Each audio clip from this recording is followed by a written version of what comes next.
నామానికే మహిమ కలుగునుగాక. Fall family ministries వారు సమర్పించు ఈ ఆధ్యాత్మిక కార్యక్రమమును వీక్షిస్తున్న దేవుని పిల్లలైన మీ అందరికీ ప్రత్యేకమైన వందనాలండి. ప్రతి వారము ఇదే సమయానికి ఇదే ఛానల్లో దైవజనులు bishop doctor V Enosh Paul గారు దైవ సందేశాన్ని అందిస్తారు. తప్పక మీ అందరూ వీక్షించి దేవుని యొక్క దీవెనలు ఆశీర్వాదములు పొందండి. ఆమేన్. మన ప్రభును రక్షకుడు అయిన యేసుక్రీస్తు నామంలో ఈ కార్యక్రమాన్ని వీక్షిస్తున్న దేవుని పిల్లలైన మీ అందరికీ కూడా నా ప్రత్యేకమైనటువంటి వందనాలండి. ఈరోజు వాక్యాన్ని ధ్యానం చేసుకుందాం. పరిశుద్ధ గ్రంథమైన బైబిల్లో నుండి మత్తయి సువార్త 1వ అధ్యాయము 22వ వచనాన్ని ఒకసారి మనం చదువుకుందాం. చదవండి. ఇదిగో కన్యక గర్భవతి అయి కుమారుని కనును, ఆయనకు ఇమ్మానుయేలను పేరు పెట్టుదురు. చాలండి, నేను చదువుతాను, అందరూ నాతో పాటుగా చెప్పండి. ఇదిగో కన్యక గర్భవతి అయి కుమారుని కనును, ఆయనకు ఇమ్మానుయేలను పేరు పెట్టుదురు. అందరూ తల వంచండి. ప్రార్థన. సర్వశక్తిమంతుడా, కృపగలిగినవాడా, ఆశ్చర్యకరుడా, ఉన్నవాడా, అనువాడా, యెహోవాను నామము గలవాడా, వేవేల దూతల చేత నిత్యము పొగడబడుచున్నవాడా, కొనియాడబడుచున్నవాడా, అయ్యా నీకెన్నో స్తుతులు స్తోత్రాలు తెలియచేస్తూ ఉన్నాం. ఈరోజు ప్రభువా కొద్ది నిమిషాలు నీ వాక్యాన్ని మేము ధ్యానించుకోబోతున్నాం. నాతో మాతో మీరు మాట్లాడండి. మాకును కావలసిన మంచి మాటలు ఇవ్వండి. ఈ యొక్క ప్రార్థనలో ఎంతమంది అయితే పాలు పంపులు పంచుకుంటున్నారో అందరినీ మీరు దీవించండి. అందరిపైన నీ కృప కుమ్మరించండి. నీ కనికరము ప్రసాదించండి. దేవా, ఇదిగో మరొక నూతన సంవత్సరాన్ని మా జీవితంలో మీరు ఇచ్చినందుకు నీకు కృతజ్ఞతలు తెలియజేస్తూ ఉన్నాం. ఎంతోమంది మాకంటే గొప్పవారు మరణించారు. మాకంటే ఉన్నతమైన వారు పాత సంవత్సరంలో చనిపోయారు. నీ కృపనిచ్చి ప్రభువా ఈ యొక్క 2025వ సంవత్సరాన్ని చూడడానికి మీరు చూపిన మహాధన్యతను బట్టి, కృపను బట్టి నీకెన్నో కృతజ్ఞతలు తెలియచేస్తూ ఉన్నాం. అయ్యా, ఇదిగో సజీవులమైన మేము నిన్ను స్తుతించుటకు, అయ్యా సజీవులమైన మేము నిన్ను ఆరాధించుటకు నీ కృప మాకు పూర్ణంగా అనుగ్రహించండి. ఈ 2025వ సంవత్సరంలో నీ సన్నిధిలో బహుబలంగా వాడబడే పాత్రలుగా మమ్మల్ని అందరినీ మీరు నిలబెట్టుకోమని, అయ్యా ఇక్కడున్న వారిలో ఎవరైనా బలహీనులుంటే యేసుక్రీస్తు నామమున ముట్టండి. రోగంతో బాధపడుతున్న వారు ఉంటే యేసు నామమున ముట్టండి. మంచాన పడి ఉంటే ప్రభువా యేసు నామమున ముట్టండి. స్వస్థపరచండి, లేవనెత్తండి. నిన్ను స్వస్థపరిచే యెహోవాను నేనని సెలవిచ్చిన దేవా, నీ బిడ్డలు మీరు స్వస్థపరిచి లేవనెత్తి యేసు జీవం కలిగిన నామమున ఈరోజు నాలో నుండి నీ బిడ్డలతో మీరు మాట్లాడుకోమని యేసుక్రీస్తు నామమున అడిగి బ్రతిమలాడి వేడుకొనుచున్నాము తండ్రి. ఆమేన్. మన ప్రభును రక్షకుడైన యేసుక్రీస్తు నామంలో మరొకసారి ఈ కార్యక్రమాన్ని వీక్షిస్తున్న శ్రోతలైన మీ అందరికీ కూడా నా ప్రత్యేకమైనటువంటి శుభములు తెలియపరుస్తూ ఉన్నాను. అందరూ బాగున్నారు కదండి? సంతోషంగా ఉన్నారని నమ్ముతూ ఉన్నాను. దేవుడు మిమ్మల్ని అందరినీ నూతన సంవత్సరంలో ప్రవేశపెట్టాడు. అందుని బట్టి దేవుని నామానికే మహిమ కలుగునుగాక. మమ్మను, మా కుటుంబాలను, మా సంఘాలను దేవుడు నూతన సంవత్సరంలో ప్రవేశపెట్టింపజేశాడు. అందుని బట్టి దేవుని నామానికే మహిమ కలుగునుగాక. నా ప్రియమైన దేవుని బిడ్డ, ఈరోజు మనమందరం కూడా వాక్యాన్ని కొద్ది నిమిషాలు ధ్యానం చేసుకుందాము. ఇందాక చదువుకున్నటువంటి వాక్య భాగము మరి ప్రతి క్రిస్మస్లో కూడా చదివేటువంటి వాక్య భాగమే. అయితే ప్రియులారా, ఈరోజు ప్రత్యేకంగా కొన్ని సంగతులు ఈ మాటలో నుంచి మనం నేర్చుకోబోతున్నాం. నా ప్రియమైన దేవుని బిడ్డ, సహోదరి సహోదరుడా, పరిశుద్ధాత్మ దేవుడు ఈరోజు మనకు నేర్పిస్తున్నటువంటి అంశం ఏంటి అంటే, ఈరోజు లోకమంతా కూడా యేసుక్రీస్తును రక్షకునిగా అంగీకరించింది. యేసుక్రీస్తు ప్రభువును రక్షకునిగా అంగీకరించి మరి ముందుకు పోతా ఉంది. ఈరోజు యేసుక్రీస్తు ప్రభువారు మనకెంతో ప్రత్యేకమైన వాడిగా, లోకానికి ఎంతో ప్రత్యేకమైన వాడిగా, మనందరినీ విమోచించగలిగినటువంటి శక్తిమంతుడిగా మనందరం కూడా విశ్వసిస్తున్నాం. ఈరోజు ఆయన అలా విశ్వసించడానికి ఆయనలో ప్రత్యేకతలు ఏమున్నాయి, ఆయన అంత ప్రత్యేకమైన వాడు ఎందుకు అయ్యాడు అనేటువంటి సంగతులు ఈరోజు మనం ధ్యానించబోతున్నాం. యేసుక్రీస్తు ప్రభువారు ప్రత్యేకమైన వాడు. ఆయన ప్రత్యేకమైన వాడు అనడానికి చాలా రుజువులు పరిశుద్ధ గ్రంథమైన బైబిల్లో ఉన్నాయి. వాటిలో కొన్నింటిని మనం ధ్యానం చేసుకుందాం. చూడండి, ఇక్కడ చదువుకున్న లేఖన భాగాన్ని ఆలోచన చేస్తే, పరీక్షిస్తే, ఇదిగో కన్యక గర్భవతి అయి కుమారుని కనును, ఆయనకు ఇమానుయేలను పేరు పెట్టుదురు. కన్యక గర్భవతి అయి కుమారుని కనును అంటే ప్రియులారా, ఈరోజు యేసుక్రీస్తు ప్రభువారు కన్యకకు జన్మించిన దేవుడు. యేసుక్రీస్తు ప్రభువారు కన్యకకు జన్మించిన ఏకైక దేవుడు. ఆయనలో ఉన్న మొదటి ప్రత్యేకత, కన్యకకు జన్మించాడు ఆయన. నా ప్రియ దేవుని బిడ్డ, పరిశుద్ధాత్మ దేవుడు మనతో మాట్లాడుతున్నాడు. ఆయనకు కన్యకకు జన్మించిన ఏకైక దేవుడు. ఈ లోకమంతా పరిశీలన చేయండి, లోకంలో ఎవ్వరూ కూడా కన్యకకు జన్మించలేదు. దేవుడు అనబడిన వాడు కానివ్వండి, మానవుడు అనబడిన వాడు కానివ్వండి, ఇంకొకరు కానివ్వండి, కన్యకకు జన్మించిన వాడు ఎవరయ్యా అంటే యేసుక్రీస్తు ప్రభువే. ఈరోజున ఇక్కడ మీకు రెండు విషయాలు నేను మీకు తెలియజేస్తాను. ఏంటి అంటే శరీర సంబంధులు, ఆత్మ సంబంధులు. శరీర సంబంధులు ప్రతిదాన్ని శారీరకంగా ఆలోచన చేస్తారు. ఆత్మ సంబంధులు ప్రతిదాన్ని ఆత్మీయంగా ఆలోచన చేస్తారు.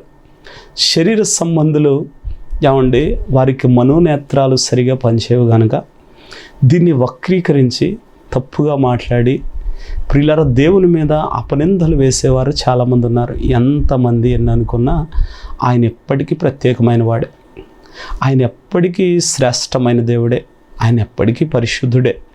ప్రియులారా, ఈరోజు మనం ఆత్మ సంబంధులుగా ఆలోచన చేద్దాము.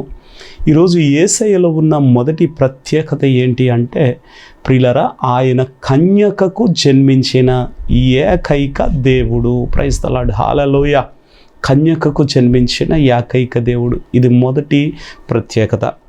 ఇక రెండవ అంశాన్ని మనం జాగ్రత్తగా పరిశీలన చేస్తే మత్తయి సువార్త 2వ అధ్యాయము 11వ వచనాన్ని కూడా ఒక్కసారి మనం చదువుదాం. చూడండి, తల్లి అయిన మరియను ఆ శిశువును చూసి సాగిలపడి ఆయనను పూజించి తమ పెట్టెలు విప్పి బంగారమును, సాంబ్రాణిని, బోళమును కానుకలుగా ఆయనకు సమర్పించిరి. Praise the lord, hallelujah. ఈ లేఖన భాగాన్ని కూడా మనం చాలాసార్లు చదివాం. ఇక్కడ ఒక ప్రత్యేకత మనకు కనబడుతుంది. ఏంటి అంటే వారు ఆ మరియను చూసి తర్వాత వెంటనే వారు శిశువును చూసి, శిశువు అంటే అప్పుడే జన్మించిన బిడ్డ, అంటే యేసుక్రీస్తు ప్రభువారు అప్పుడే జన్మించగా జ్ఞానులు, తూర్పు దేశపు జ్ఞానులు వచ్చి ఆయనకు కానుకలు సమర్పించి ఆయనను ఆరాధించిరి. అంటే ప్రియులరా, శిశువుగా ఉండగానే పూజింపబడిన దేవుడు యేసుక్రీస్తు ప్రభువారు.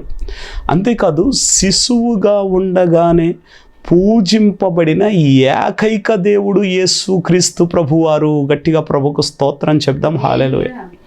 ఈ రోజున నా ప్రియమైన దేవుని బిడ్డ, శిశువుగా ఉండగానే, పుట్టగానే పూజింపబడ్డాడండి ఆయన. లోకంలో చాలామంది దేవుళ్ళని పిలబడేవారు ఉన్నారు. లోకంలో చాలామంది గొప్పవారని పిలబడేవారు ఉన్నారు. వారు పెద్దయ్యాక, లేకపోతే వారి యొక్క కార్యాలను బట్టో, లేకపోతే ఇంకో దాన్ని బట్టో ఏమంటే మనుషుల్ని దేవుడిగా చేసిన లోకం అంది. కానీ యేసయ్యకు ముందు చరిత్ర ఉంది. ఆ చరిత్రను బట్టి ప్రియులరా, ఆయన వస్తాడనేటువంటి ఆ యొక్క ప్రవచనాన్ని బట్టి, యేసయ్య వస్తాడనే ప్రవచనం ద్వారా, ప్రవచనం నెరవేర్పును బట్టి లోకానికి వచ్చిన యేసుక్రీస్తు ప్రభు శిశువుగా ఉండగానే పూజింపబడిన దేవుడు. శిశువుగా ఉండగానే పూజింపబడిన ఈ ఏకైక దేవుడు ఎవరంటే యేసుక్రీస్తు ప్రభులు వారు. ప్రైజ్ ది లార్డ్, హల్లెలూయా. ఈరోజు ఆయనలో ఉన్న రెండవ ప్రత్యేకతది. మొదటి ప్రత్యేకత కన్య అయిన మరియకు పుట్టిన ఏకైక దేవుడు.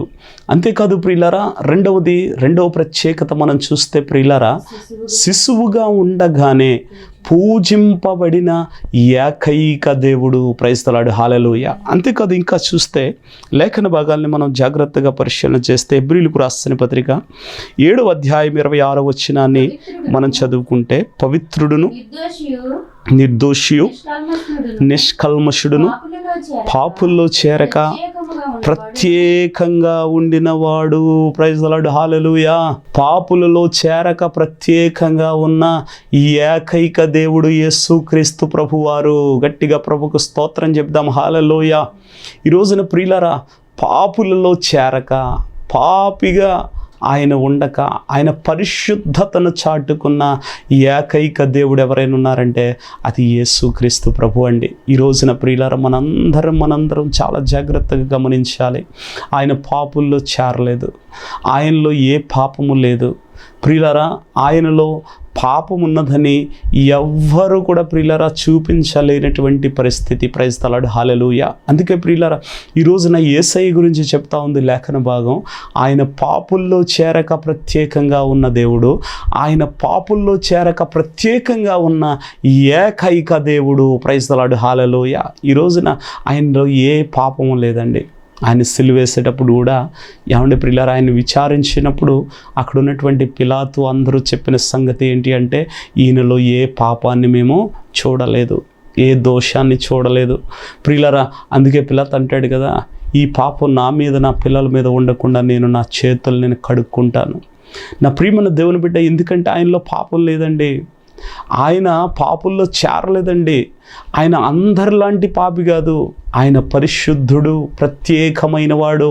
ఏమండి, పాపుల్లో చేరక ప్రత్యేకంగా ఉన్న ఏకైక దేవుడు నువ్వు నేను ఆరాధన చేస్తున్న యేసుక్రీస్తు ప్రభువు. Praise the lord. హల్లెలూయా. అంతేకాదు ప్రియులారా, ఇంకొక ప్రత్యేకతను కూడా మనం చూస్తే లూకాసు సువార్త 24వ అధ్యాయము 5వ వచనాన్ని మనం చదువుదాం. చూడండి. వారు భయపడి ముఖములను నేల మోపి ఉండగా మీరు సజీవుడైన వానిని మీరెందుకు మృతుల్లో వెతుకుచున్నారు? ఆయన ఇక్కడ లేడు, ఆయన లేచి ఉన్నాడు. Praise the lord. హల్లెలూయా. ఆయనలో ఉన్న మరొక ప్రత్యేకత చూడండి. ఆయన సమాధి చేయబడినప్పుడు ఉదయకాలమందు అక్కడ ఉన్నటువంటి వారు ఆయన వెతకడానికి వెళ్ళారట. లోపల నుంచి ప్రియులరా దేవదూతలు చెప్తా ఉన్నాయి, ఇదిగో ఆయన లేచి ఉన్నాడు, ఆయన మరణమును జయించి ఉన్నాడు, ఆయన మరణమును జయించి లేచి సజీవుడైనాడని చెప్పి అక్కడ చెప్తా ఉన్నారు. ప్రియులారా, ఈ రోజున ఆయనలో ఉన్న మరొక ప్రత్యేకత ఏంటి అంటే, మరణమును జయించి సజీవుడైనటువంటి దేవుడు యేసుక్రీస్తు ప్రభువారు.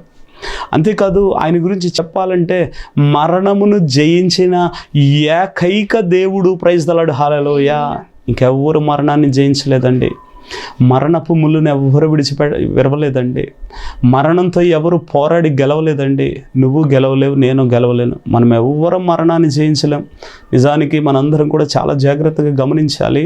ప్రియులారా, మనల్ని మరణం నుంచి తప్పించగలిగిన వాడు ఎవరు తప్పించగలుగుతారంటే ఆ మరణాన్ని జయించిన వాడే మనల్ని తప్పించగలుగుతాడు.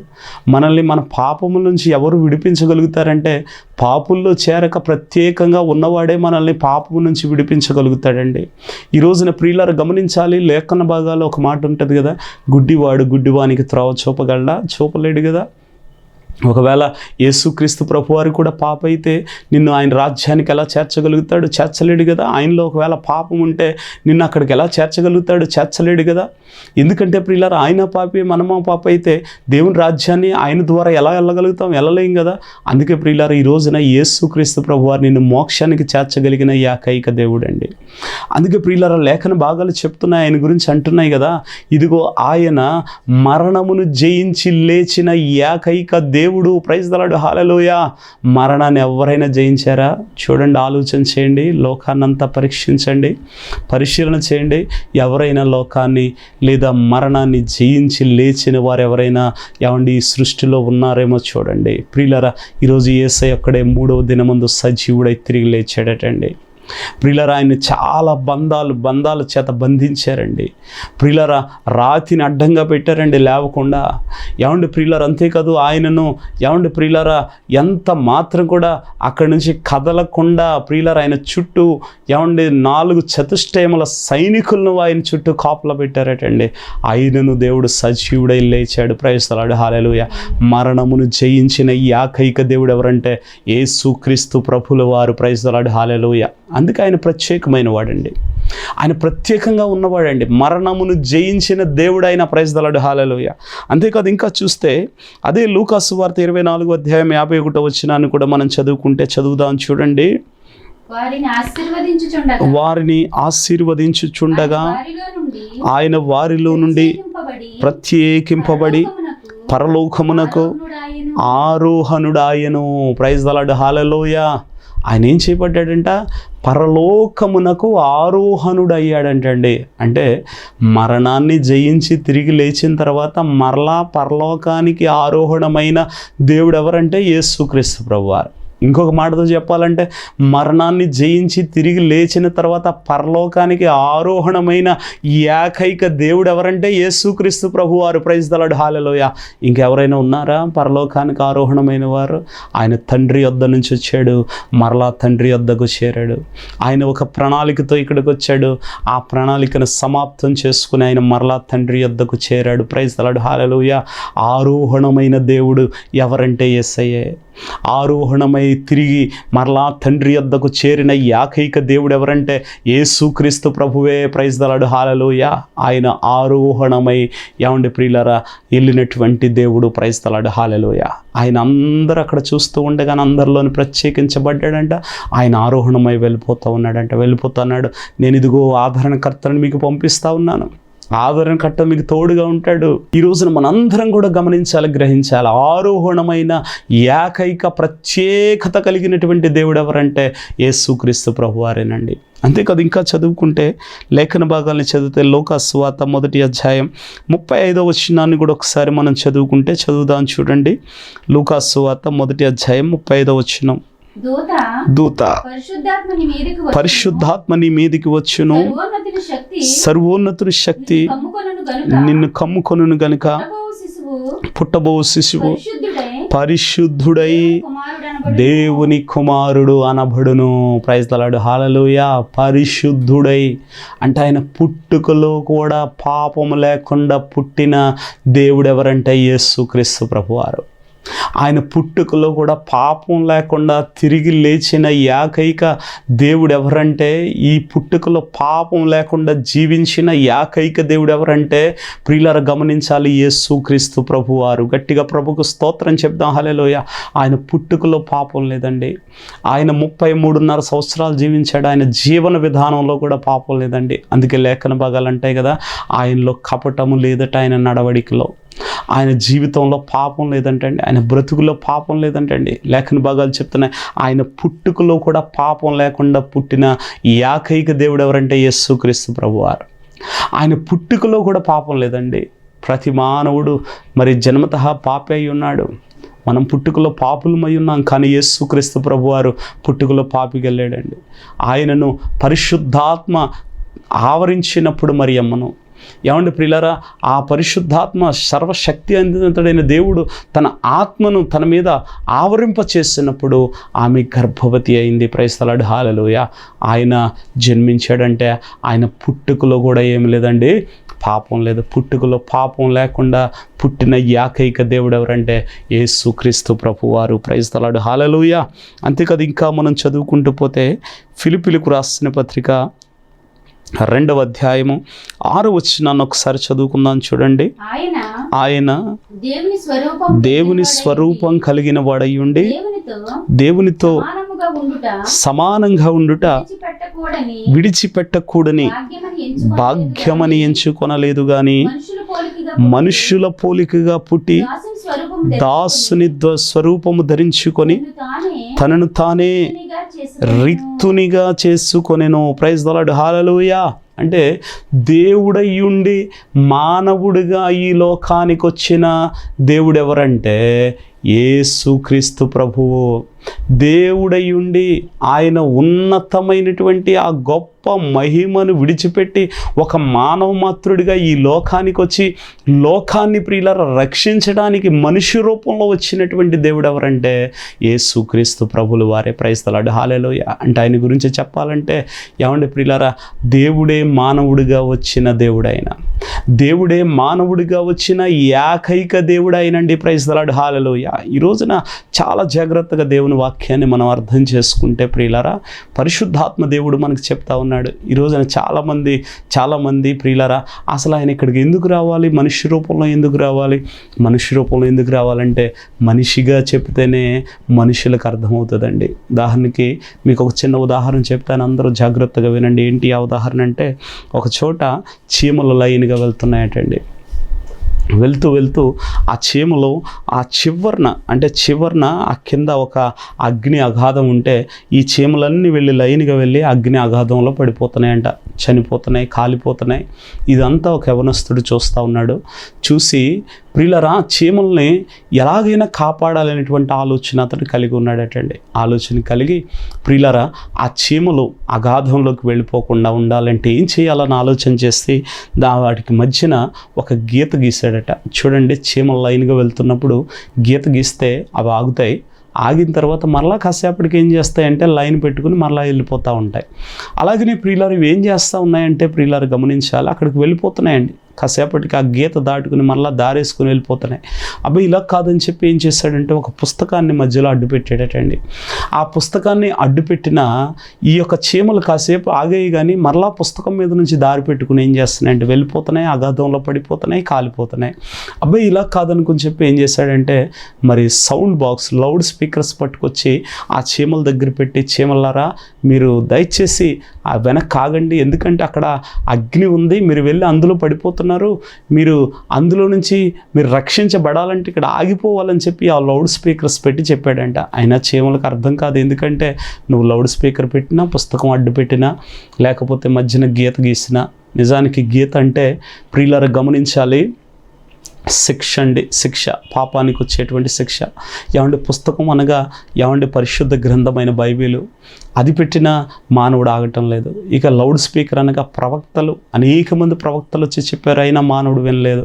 ఇక మానవుడిని రక్షించాలి అంటే, లేదా చీమలను రక్షించాలి అంటే, ఇప్పుడు ఆ చీమలకు అర్థమవ్వాలంటే చీమలాగా మారి చీమ భాషలో చెప్తేనే ఇప్పుడు చీమలు ఏమవుతాయండి, రక్షించబడతాయి. అందుకే ప్రియులారా, మానవుడిని రక్షించాలంటే మానవుడిగా ఈ లోకానికి వచ్చి మానవ స్వరూపంలో మానవ మాతృడిగా మనందరికీ బోధించినటువంటి ఏకైక దేవుడు ఎవరంటే యేసుక్రీస్తు ప్రభువారు. అందుకే ఆయనలో మరొక ప్రత్యేకత మనకు కనబడుతుంది. ఆ ప్రత్యేకత ఏంటి అంటే, దేవుడే మానవుడిగా దిగి వచ్చి మానవులను రక్షించడానికి, ఉద్ధరించడానికి వచ్చిన ఏకైక దేవుడు ఎవరంటే యేసుక్రీస్తు ప్రభువారు. Praise the lord, hallelujah. అంతేకాదు మరొక ప్రత్యేకతను కూడా మనం చూస్తే లేఖన భాగాన్ని జాగ్రత్తగా చదివితే యోహాను సువార్త 1వ అధ్యాయం 14వ వచనాన్ని కూడా చదువుకుందాం. చూడండి, వచ్చిన ఆ వాక్యము శరీరధారి అయి కృపా సత్య సంపూర్ణుడిగా మన మధ్య నివసించెను. ప్రైజ్ ది లార్డ్, హల్లెలూయా. అంటే వాక్యమే శరీరధారిగా వస్తే, వాక్యానికి శరీరం వస్తే ఎలా ఉంటుందో ప్రియులరా, అలాగున శరీరము ధరించి వచ్చిన ఏమండి దేవుడు ఎవరంటే యేసుక్రీస్తు ప్రభువారు. అంటే వాక్యానికి శరీరము వస్తే, ఏమండి వాక్యములాగా ఒక మనిషి ఉంటే ఆ మనిషి ఎవరంటే యేసుక్రీస్తు ప్రభువారే. ఆ ఏకైక దేవుడేనండి. అంటే వాక్యాన్ని పరిపూర్ణంగా నెరవేర్చగలిగిన దేవుడైన, వాక్యానుసారంగా 33.5 సంవత్సరాలు భూలోకంలో జీవించిన దేవుడైన, వాక్యమును బట్టియే ఆయన బ్రతికినటువంటి ఏకైక దేవుడు ఎవరంటే యేసుక్రీస్తు ప్రభువారు. వాక్యమే శరీరధారిగా ఈ లోకానికి వచ్చిందంట. ఆ శరీరధారి ఎవరంటే యేసుక్రీస్తు ప్రభువారు. ప్రైజ్ ది లార్డ్, హల్లెలూయా. అంటే వాక్యమే శరీరాన్ని దాల్చింది. ఆ దాల్చినటువంటి వ్యక్తి ఎవరంటే యేసయ్య, ఆ ఏకైక దేవుడు. ప్రైజ్ ది లార్డ్, హల్లెలూయా. కనుక ఆయన ఎప్పటికీ ప్రత్యేకమైన వాడేనంట అండి, ఎప్పటికీ ప్రత్యేకమైన వాడేనంట. చూడండి, ఇంకా చదివితే కిందకి ఇంకా కొన్ని మాటలు మనం జాగ్రత్తగా చదువుకుంటే యోహాను సువార్త 14వ అధ్యాయం 16వ వచనాన్ని కూడా మనం చదివితే చూద్దాం. చూడండి, నేను తండ్రిని వేడుకొందును మీ యొద్ద ఎల్లప్పుడూ ఉండుటకై ఆయన వేరొక ఆదరణకర్తను అనగా సత్యస్వరూపియగు ఆత్మను మీకు అనుగ్రహించును. లోకము ఆయనను చూడదు, ఆయనను ఎరుగదు కనుక ఆయనను పొందనేరదు. మీరు ఆయన ఎరుగుదురు, ఆయన మీతో కూడా నివసించును, మీలో ఉండును, మిమ్మును అనాథలుగా విడువను. ప్రైజ్ ద లార్డ్, హల్లెలూయా. ప్రియులారా, గమనించాలి. అంటే ఇక్కడ ఆలోచన చేస్తే మనల్ని అనాథలుగా విడిచిపెట్టకుండా ప్రియులారా మనందరినీ పరలోకానికి చేర్చగలిగిన ఏకైక మార్గం ఎవరంటే యేసుక్రీస్తు ప్రభువారు. పరలోకం చేర్చగలిగిన ఏకైక దేవుడు, పరలోకం చేర్చగలిగిన దేవుడు, పరలోకానికి మనల్ని నడిపించగలిగినటువంటి దేవుడు, పరలోక రాజ్యంలోకి మనల్ని ప్రవేశింపపెట్టగలిగినటువంటి ఏకైక దేవుడు ఎవరంటే యేసుక్రీస్తు ప్రభులు వారే. అందుకే ప్రియులారా, పరిశుద్ధాత్మ దేవుడు ఈ దినమందు చెప్తున్నాడు, ఆయన ప్రత్యేకమైన వాడు. ఎందుకు అంటే ఆయన పరలోకానికి చేర్చగలిగిన మార్గమై ఉన్నాడు గనుక. చూడండి, యేసయ్య ఎందుకు ప్రత్యేకమైన వాడంటే మనం చూసాం కదా, ఆయన కన్యకకు జన్మించిన ఏకైక దేవుడు. అంతేకాదు, శిశువుగా ఉన్నప్పుడే పూజింపబడిన ఏకైక దేవుడు. అంతేకాదు, పాపుల్లో చేరక ప్రత్యేకంగా ఉన్న ఏకైక దేవుడు. ఆయన మరణమును జయించిన ఏకైక దేవుడు. మరణాన్ని జయించిన తర్వాత ఆరోహణమై మరలా తండ్రి యొద్దకు వెళ్ళిన ఏకైక దేవుడు. ఆయన పుట్టుకలో కూడా పాపం లేకుండా పుట్టిన ఏకైక దేవుడు. అంతేకాదు, జీవితంలో కూడా పాపం లేకుండా జీవించిన ఏకైక దేవుడు. అంతేకాదు, దేవుడే మానవుడిగా ఈ లోకానికి వచ్చిన ఏకైక దేవుడు. వాక్యము శరీరధారిగా వస్తే ఎలా ఉంటుందో అలాగనే జీవించిన ఏకైక దేవుడు. అంతేకాదు, ఆయన మనల్ని పరలోకము చేర్చగలిగిన ఏకైక దేవుడు. అందుకే యేసయ్య ప్రత్యేకమైన వాడండి. ఈరోజు నువ్వు ఆయన్ని కలిగి ఉన్నందుకు ధన్యుడవు, ధన్యురాలు. నేను ఆయన్ని కలిగి ఉన్నందుకు ధన్యుడిని, ధన్యురాలని. ప్రియులారా, మనందరికీ ఆయన ప్రత్యేకమైన వాడు, లోకానికి ప్రత్యేకమైన వాడు, ఈ సృష్టి అంతటికి ప్రత్యేకమైన వాడు. అందుకే ఇది నా లోకమంతా యేసుని వెంబడిస్తుంది. ప్రతి వాని మోకాలు ఆయన నామం పేరట వంగి తీరవలసిందేనట. ఒకరోజు ప్రపంచమంతా ఆయన నామమున వంగి తీరుతుంది. అందరూ ఆయన ద్వారా రక్షణ పొందుకుంటారని చెప్పి ప్రేమతో మీ అందరికీ తెలియజేస్తూ, ప్రత్యేకమైన యేసుని కలిగి ఉన్న మనందరం ఎల్లప్పుడూ ధన్యులమని గ్రహించి ప్రభుని ఆరాధన చేస్తూ, స్తుతిస్తూ, మహిమపరుస్తూ ముందుకు పోదాం. పరిశుద్ధాత్మదేవుడు మనందరిని దీవించి ఆశీర్వదించి నడిపించును గాక. ఆమెన్. తలలు వంచండి, ప్రార్థన. సర్వాధికారి, నీ కొందనాలు. ఇంతవరకు మీరు నాతో ఉన్నారు, మాతో ఉన్నారు. నీ ప్రత్యేకతలన్నీ కూడా చూడడానికి మీరు మాకు కృపనిచ్చారయ్యా. అందుని బట్టి నీకు ఎన్నో కృతజ్ఞతాస్తుతులు చెల్లిస్తూ ఉన్నాను. ఈ వాక్యాన్ని విన్న ప్రతి ఒక్కరు కూడా నీలోని ప్రత్యేకతలను గ్రహించి, నిజమే నా దేవుడు ప్రత్యేకమైన వాడని ప్రభువా, ఇదిగో ప్రతి బిడ్డ బలపడడానికి మీరు కార్యం చేయమని నా ప్రార్థన. మా ప్రార్థన మీ సన్నిధికి సముఖమునికి చేర్చుకొని కృప విస్తరింపచేయమని యేసుక్రీస్తు జీవం కలిగిన నామమున అడిగి బ్రతిమలాడి వేడుకొనుచున్నాము తండ్రి. Amen, amen. ఇంతవరకు ఈ వాక్యాన్ని విన్న మీ అందరికీ కూడా మరి మా తరపున, మా కుటుంబం తరపున, మా పరిచర్యల తరపున ప్రత్యేకమైనటువంటి వందనాలు తెలియచేస్తూ ఉన్నాం. దేవుడు మిమ్మల్ని అందరినీ దీవించునుగాక, మీ కుటుంబాలను దీవించునుగాక, మీ యొక్క ప్రతి పరిస్థితిని దేవుడు ఆశీర్వాదంగా మార్చునుగాక. God bless you, God bless you all. అందరికీ వందనాలు. Praise the lord. Praise the lord. అందరికీ వందనాలు. ఇంతవరకు ఈ ఆధ్యాత్మిక కార్యక్రమాన్ని వీక్షించుచున్న మీకు ఏదైనా ప్రార్థన అవసరత ఉంటే ఈ స్క్రీన్ మీద కనిపించే ఫోన్ నెంబర్కి కాల్ చేయగలరు. మీకోసం తప్పక ప్రార్థిస్తాం. మా ఫోన్ నెంబర్ 7981258890. రెండవ నెంబర్ 8374103371. ఆమెన్. అందరికీ వందనాలండి.